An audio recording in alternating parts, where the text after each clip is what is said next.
Jusque-là, Marjane proposait déjà un ensemble de services. Et l'enjeu pour nous aujourd'hui était de capter tous ces services, d'en créer d'autres. Nous avons réussi à avoir une application mobile où nos clients peuvent venir créer leur compte fidélité, avoir accès immédiatement après à tous les avantages de notre programme de fidélité. C'est avoir accès également à tous les catalogues promotionnels des deux enseignes, et Marjane Market. Nos clients peuvent commander soit pour eux-mêmes, soit pour leurs proches et se faire livrer leurs commandes, soit en express, donc tout de suite après, une quarantaine de minutes, soit également en programmé où ils pourront choisir le créneau de leur choix le jour même ou le jour suivant. Si je devais mettre quelques chiffres qui résument un peu le succès de tout cela, c'est aujourd'hui nous sommes fiers que nos plateformes technologiques, digitales, que ce soit le site, mais surtout l'application mobile, soient utilisées de manière très régulière par plus d'1 million de clients. Deuxièmement, sur l'activité de course en ligne, il y avait un véritable enjeu de rendre disponible la majeure partie de notre offre magasin. Et nous sommes contents aujourd'hui de voir qu'il y a plus de 10 000 produits qui sont commandables en ligne et toujours livrables. Et enfin, et c'est probablement le plus important sur ce registre en termes de chiffres, c'est qu'on a commencé il y a 2 ans. Donc il y a déjà 1 an, 12 mois après, l'activité de e-commerce représentait schématiquement l'équivalent de 3 supermarchés, Marjane Market, et aujourd'hui, donc 2 ans après, 5 supermarchés. Donc pour la partie process, il y avait un véritable enjeu pour créer un ensemble de nouveaux process pour s'adapter à tout ce programme de transformation, ou bien de prendre des process existants et de voir comment il fallait les aménager, les réadapter. Je commence par le client. Jusqu'à il n'y a pas longtemps, nous avions des tickets de caisse, beaucoup de tickets de caisse, sauf qu'ils étaient anonymes. Aujourd'hui, grâce à notre programme de fidélité, le client est identifié.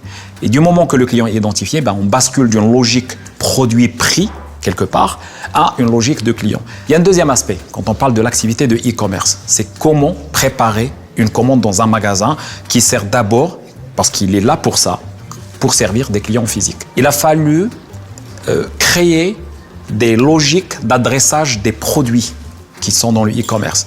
Des logiques de ce qu'on appelle le picking, des chemins et comment on optimise les chemins de préparation pour retrouver facilement pour un picker ou un préparateur ces produits. Il a fallu également revoir tout l'écosystème logistique d'un ensemble de partenaires qui nous accompagnent sur les modes de livraison, que ce soit programmé ou l'express, mais qui travaillent avec notre propre technologique. Si on devait retenir 2 chiffres là-dessus, alors sur la fidélité, aujourd'hui, on a un programme de fidélité, on trouve plus de 2 millions de clients aux 2 foyers membres. Ça, c'est très appréciable. Il y a un deuxième aspect, je pense, ou chiffre à retenir sur la partie e-commerce, sur la logique de préparation. Aujourd'hui, nous sommes capables de préparer une commande, une très grosse commande, en moins de 30 minutes. Mais quand il s'agit d'une commande express, nous sommes capables de la préparer en moins de 5 minutes. Sur la dimension humaine, c'était probablement le pari le plus risqué et le plus délicat. Il fallait intégrer des nouveaux métiers autour du digital et de la data,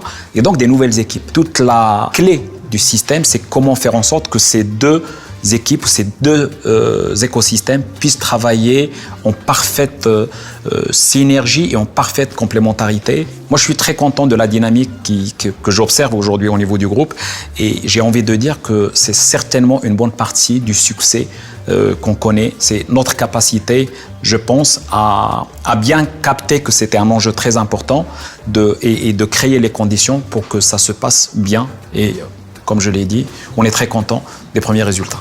Donc une expérience très intéressante, très riche. On a appris beaucoup de choses et je souhaiterais vous faire réagir sur un peu ce qu'on a entendu. Qu'est-ce que vous en pensez de cette transformation d'un retailer en acteur du e-commerce avec des perspectives, des challenges, des défis?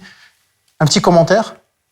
Je peux commencer. Vas-y, Navid. Moi, j'ai le plaisir de connaître la marque de l'intérieur, de les accompagner depuis plusieurs années, de connaître un peu les protagonistes de ce changement. Et je peux témoigner que Marjane a fait un jump en avant qui est juste exceptionnel. C'est un excellent use case, franchement, Marjane. C'est extrêmement complexe comme activité, comme métier. Et je pense qu'arriver en si peu de temps aujourd'hui à ce niveau-là, et surtout se projeter par rapport aux projets futurs, franchement, c'est un excellent use case, Marjane. c'est apprenant, c'est vraiment apprenant ce qui se passe chez eux. Merci Nabil. Badra? Je connais aussi très bien la marque et c'est un très grand client du CMI et très grand partenaire. Je leur souhaite beaucoup de succès. Je suis sûre que ça sera une success story dont on reparlera encore et encore. Moi, ce que je peux vous dire, juste que post-pandémie, on a vu des habitudes de consommation qui ont énormément changé. Le paiement en ligne aujourd'hui a pris une grande place dans le paiement tout court. Et je suis sûre qu'avec tous les efforts que Marjane a fait, ça sera une belle success story. Merci Badra. Asman, un commentaire? Moi, je pense que c'est depuis le Covid, le consommateur marocain a pris certaines habitudes et accepte de se faire livrer, on va dire, directement sans avoir à se déplacer. Ça concerne pas tout le monde. Oui. Par contre, il y a un certain nombre de personnes qui n'ont pas forcément le temps et ça adresse un pain point. Et à partir du moment où on résout une problématique pour une partie de la population et vraiment bravo à eux d'avoir fait ça en aussi peu de temps. Je pense qu'on Plus d'1 million d'utilisateurs réguliers de leur application, c'est quand même un acquis non négligeable. Une belle réalisation. Je pense qu'on n'a rien à envier aux autres pays, peut-être de niveau comparable. Effectivement, on avait besoin de notre success story marocaine. Je pense qu'il y en a une. Nous en découvrirons d'autres dans les prochains épisodes du Mac du Game.